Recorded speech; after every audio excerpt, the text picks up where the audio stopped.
இன்று என் பாதை உன்னாலே பூ பூத்தது. பூவே உன் கண்ணில் என் கோயில் தெரிகின்றது. உந்தன் பேர் கூட சங்கீதமாகின்றது. பொழுது நமக்காக விடுகின்றது.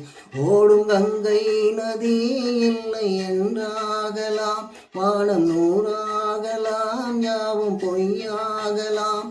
உன்னையே தினம் என்னிடும் நம் காதலே என்று வாழும். பூங்குயில் ராகமே, புதுமலர் வாசமே, நாளை நம் வானிலே நாளும் புது ஊர்வலம். நாளை நம் வானிலே நாளும் புது ஊர்வலம். கண்மணி கண்மணி என்னுயிர் கண்மணி, என்றும் உன் மூச்சிலே வாழும் என் ஜீவனே. என்றும் உன் மூச்சிலே வாழும் என் ஜீவனே.